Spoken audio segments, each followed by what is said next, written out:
창세기 17장 15절로 27절까지의 말씀, 우리 다 같이 한 목소리로 합독하겠습니다.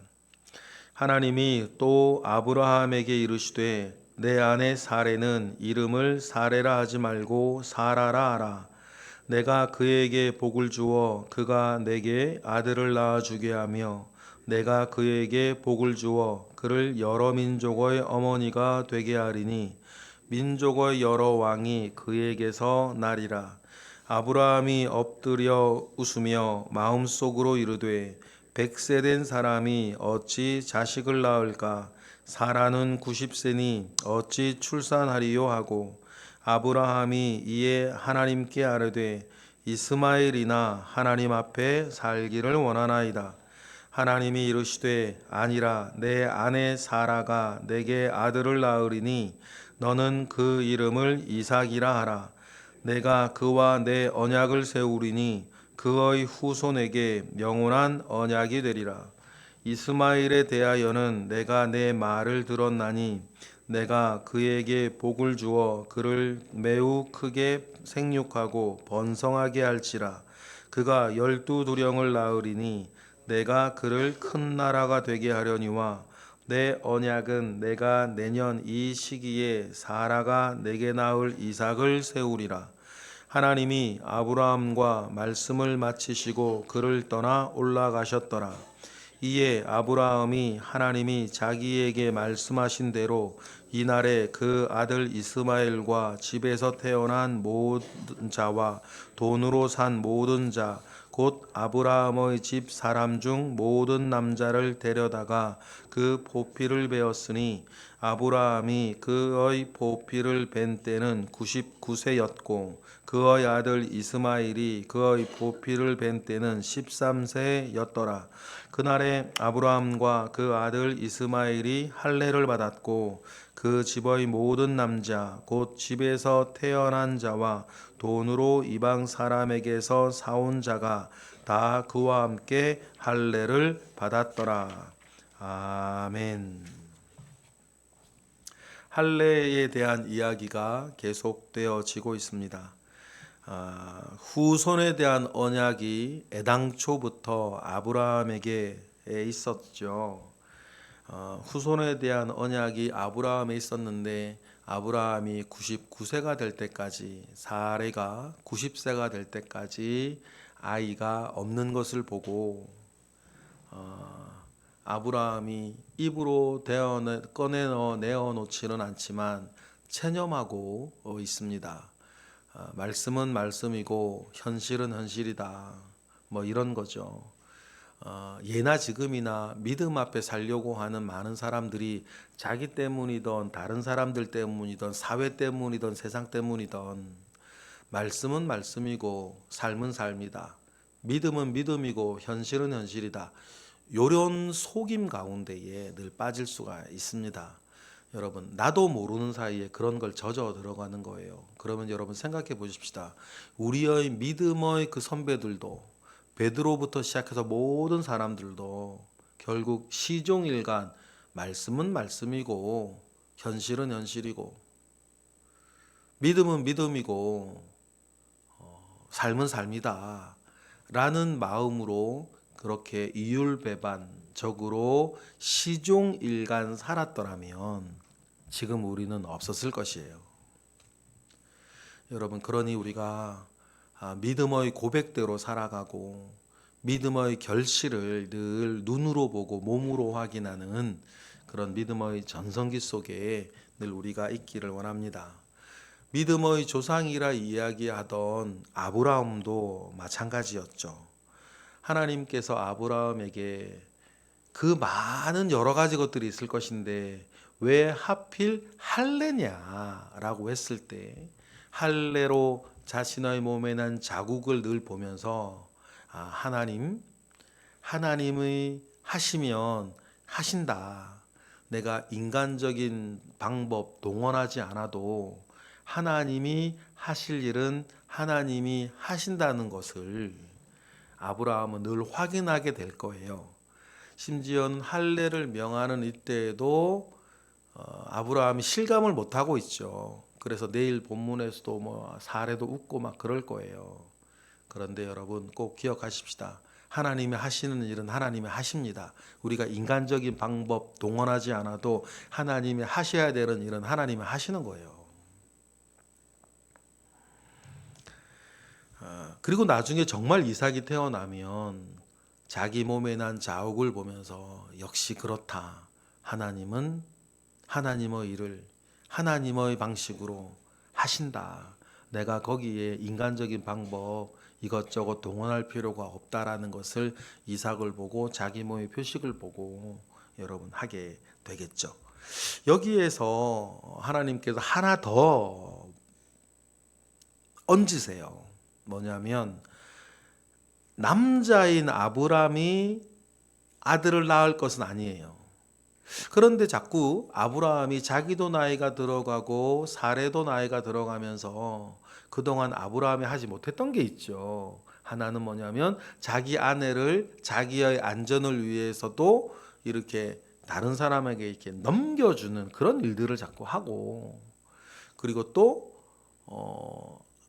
하갈 같은 다른 여자로 이렇게 현실을 받아들이려고 하는 그 일들이 있는 거죠. 그래서 하나님께서는 아브라함에게 주셨던 언약을 사라에게도 주시고, 그리고 이름을 바꾸어 사라도 공적인 인물로 만들어 주세요. 아브람이라 그러면 뭐 큰아버지라는 뜻이었는데 아브라함 그러면 열국의 아버지라고 하는 것으로 아브라함을 공적인 인물로 하나님의 언약 안에서 모든 사람들이 공인으로 여기도록 이름을 바꾸어 주시죠. 자꾸만 아브라함이 개인적인 모양으로 이름을 만들어가니 개인적인 어떤 방법을 자꾸 동원하려고 하니까 너는 큰아버지가 아니라 열국의 아버지가 될 거다라고 하나님께서 아브라함 이름을 바꿔주셔서 언약을 분명하게 하셔요. 사라도 마찬가지예요. 사라의 이름을 하나님께서 사레에서 사라로 바꿔주지요. 우리 15절 읽어보겠습니다. 시작. 하나님이 또 아브라함에게 이르시되 내 아내 사레는 이름을 사레라 하지 말고 사라라 하라 라고 하여서 나의 공주라고 하는 이름의 사레에서 열국의 어머니라는 사라로 이름을 바꾸어 주세요. 나의 공주 뭐 이러면 사레가 개인적인 어떤 이름이었는데 열국의 어머니 사라로 바꾸면서 아브라함을 아브라함으로 하여서 공적인 인물로 이름을 바꿔주신 것처럼 사레도 사라라 해서 공적인 인물로 이름을 바꾸어 주셔서 하나님께서 많은 민족을 너에게 나게 하겠다라고 하는 그 언약을 직접적으로 사라에게 적용을 시켜주셔서 아브라함에게 다른 마음 먹지 않도록 다른 마음 먹지 못하도록 하나님께서 분명하게 하시죠. 그래서 16절 같이 사레에게도 말씀을 하시는 겁니다. 시작. 내가 그에게 복을 주어 그가 내게 아들을 낳아주게 하며 내가 그에게 복을 주어 그를 여러 민족의 어머니가 되게 하리니 민족의 여러 왕이 그에게서 날 것이다. 이래서 아브라함에게 주었던 이 언약을 사라에게도 이렇게 맞물리게 하여 주시는 겁니다. 하나님께서 왜 이렇게까지 하실까? 이유는 한 가지예요. 하나님 모르시겠습니까? 말 안 한다고 이제 믿지 못하는 거예요. 그러니 대놓고 하나님께 아브라함이 말한 게 아니죠. 그 말씀을 들으면서도 17절처럼 읽어볼까요? 시작. 아브라함이 엎드려 웃으며 마음속으로 이르되 100세 된 사람이 어찌 자식을 낳을까? 사라는 90세니 어찌 출산하리요? 라고 마음속으로 이야기하는 거예요. 여러분, 우리가 교회를 다니면서 불신자는 이렇게 안 해요. 불신자는 아예 하나님 앞에 없고,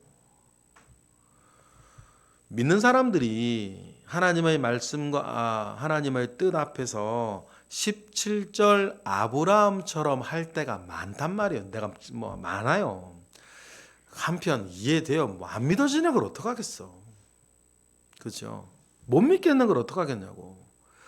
내가 예수 그리스도로 인하여서 구원받고 새 사람이 되고 영생을 가지고 천국 갈 거는 믿겠어요. 그런데 오늘의 삶의 현장은 내가 못 믿겠어. 여러분, 사실상 이 지점에 있는 사람들이 되게 많아요. 그러니까 함석헌 선생 말처럼 믿음 따로 잔꾀 따로.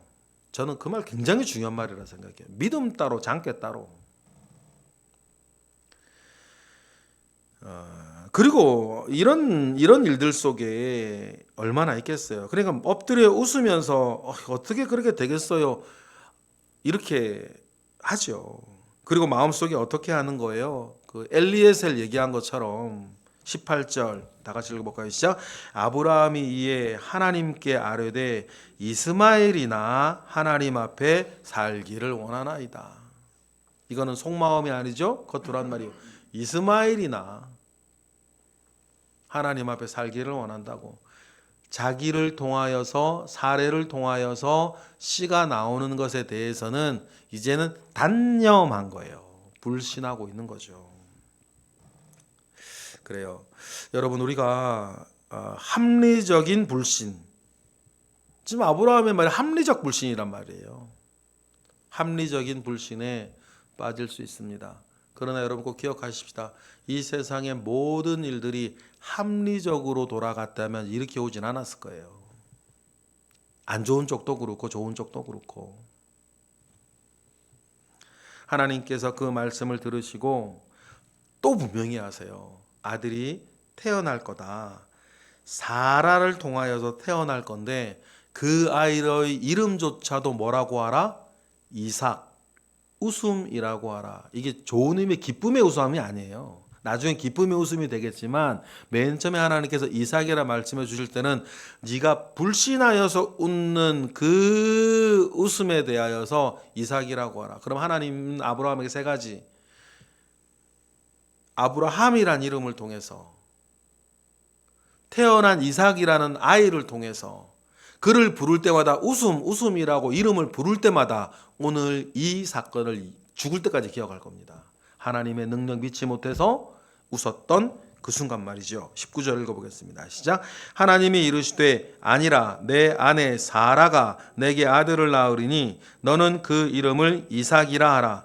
내가 그와 내 언약을 세우리니 그의 후손에게 영원한 언약이 될 것이다 라고 하면서 그들이 기억하는, 이제 이스라엘 모든 사람들이 기억하는 것, 아브라함의 하나님, 이삭의 하나님 할 때 그 이삭의 뜻은 웃음이었어요. 우리는 이삭이라고 하면 뭐 이삭이고 이름 뜻은 웃음이구나 들을 때 알고 나중에 까먹기도 하고 이삭이라고 부르지만 이스라엘 사람들 후손들은, 아브라함 후손들은 우리랑 다르죠. 그들은 우리로 따지면 아브라함의 하나님, 웃음의 하나님 이렇게 할 거 아니에요. 그 웃음이라고 할 때마다 이 장면을 기억하는 거예요. 하나님이 하실 일에 대하여서 인간으로서 믿지 못하여서 웃었던 이 장면, 웃음의 하나님. 그리고 자기 조상들 이름, 자기 조상의 이름 아닙니까? 이름이 웃음 아닙니까? 웃음. 그리고는 그렇다고 하여도 하나님께서 20절 이스마엘도 크게 번성하여서 12두령을 낳고 큰 나라를 이루겠다고 하갈에게 하셨던 말씀처럼 아브라함에게도 확인시켜 주시고, 이것은 하나님의 인애죠. 아브라함과 사라의 잘못된 결정에 대한 하나님의 이스마엘을 바라본 인애. 사실상 여러분, 이스마엘은 태어나지 않아야 될 사람이었어요. 태어나지 않아야 될 사람입니다. 그렇지만 하나님께서 그에게도 은혜를 주세요. 그래 주시는 인애는 인애고, 여러분 우리가 역사를 보면 오늘까지도 이때 태어난 이스마엘은 영원히 이삭의 고통이 됩니다. 지금까지 이스라엘의 고통이 돼요. 그러니 여러분, 우리의 선조들은, 여러분의 부모 할아버지들은 어떻게 하셨는지 모르겠으나 우리는 후손들에게 어떤 면으로든지 평생의 고통이 될 만한 것을 남겨주지는 말자. 그것이 뭐 자녀든 잘못된 결정이든 상처든 뭐든지 간에 여러분, 우리는 먼저 선 사람으로 그렇게 되어지지 말자라고 하는 각오를 또 세우시기를 원합니다. 그리고 믿음 가운데 세우시기를 원해요. 그리고 하나님께서 분명히 하시죠. 분명히 하십니다. 21절입니다. 시작. 내 언약은 내가 내년 이 시기에 사라가 내게 낳을 이삭과 세울 것이다 라고 시기까지 분명하게 하십니다. 아브라함이 그래도 참 좋은 게 뭐냐면, 아브라함에게서 우리가 정말 배워야 될 게 뭐냐면, 이런 상황 가운데 23절에 보면 그럼에도 불구하고 아브라함은 결국은 뭐 하는 거예요? 순종한다는 거예요. 철저하게 순종한다는 것입니다. 주님의 말씀에서도처럼 앞에서는 예 하면서 뒤에서 순종하지 아니하는 아들이 아니고, 아브라함은 때때로는 앞에서는 웃어도 뒤에 가서는 순종하는 사람이었다는 거예요. 여러분, 이것이 아브라함이 되었던 비결이었어요. 우리가 이걸 꼭 배웠으면 좋겠습니다. 때로는 우리도 기분도 있고, 우리도 감정도 있고, 우리의 처지도 있고, 어떤 내가 믿음의 고백과 내 삶이 따라가는데 인터벌이 좀 있을 때가 있어요. 그때 즉각 순종하면 얼마나 좋겠냐만, 사실 우리가 잘 알지 않습니까? 우리가 기분이 나빠서라든지 내 믿음이 적어서라든지 어떤 이유에서든지 내가 순종하게 될 때까지 인터벌이 좀 있을 때가 있어요. 그런데 여러분, 그 인터벌의 기간 계속 줄여나갔으면 좋겠고, 결국 순종할 것이라는 것 우리 알고 있으니까 아브라함처럼 즉각 순종할 수 있도록. 그래서 하나님이 말씀하시고 가시니까 어떡하세요? 아브라함이 23절부터 27절까지 즉각 순종하세요. 23절 읽어볼까요? 시작. 이에 아브라함이 하나님이 자기에게 말씀하신 대로 이날에 그 아들 이스마엘과 집에서 태어난 모든 자와 돈으로 산 모든 자, 곧 아브라함의 집사람 중 모든 남자를 데려다가 그 포피를 베었다. 그때 아브라함은 99세였고 이스마엘은 13살이었다. 분명히 아래도 정해집니다. 그래서 모든 사람들이 할례를 받아요. 27절 다시 시작. 그 집의 모든 남자 곧 집에서 태어난 자와 돈으로 이방 사람에게 사온 자가 다 그와 함께 할례를 받았다. 중요한 건 뭡니까? 이건 거예요. 아브라함은 이르나 저러나 그가 우리의 믿음의 조상인 건 그는 결국은 순종하는 거예요. 인터벌이 길질 않아요. 바로 순종하는 것입니다. 여러분, 이러한 아브라함을 배워야 할 것이고, 아브라함이 순종하기 전에 그의 마음, 언약 안에 있으나 낙심하고 있고 믿음 안에 있으나 체념하고 있는 여러분, 이 이상한 지점에서 우리는 빠지지 아니하도록 여러분 굳건히 일어서는 이날 새벽 되시기를 주님의 이름으로 축복합니다. 영적인 나태에 빠져 있지 아니하고, 여러분 다시 한번 꼭 기억하세요. 언약 안에 있으나 낙심하고 있고 믿음 안에 있으나 체념하고 있는 여러분, 이 이상한 지점에서 여러분 빨리 일어나셔야 됩니다. 이런 마음에서는 절대로 믿음이 역사하지 않는다. 믿음 가운데 굳건히 서서 정말 올해 우리 교회의 표어가 참 좋지 않습니까? 믿음의 전성기를 여러분, 믿음의 전성기 안에 예배의 전성기, 기도의 전성기, 사명의 전성기, 헌신의 전성기, 찬양의 전성기, 열매의 전성기를 여러분 시작하고 누리시는 우리 모두 되시길 주님의 이름으로 축복합니다. 기도하겠습니다. 할렐루야. 하나님 감사와 영광을 올려드립니다. 크신 은혜 가운데 우리와 함께 하시옵소서. 크신 능력 가운데에 우리와 함께 하옵소서.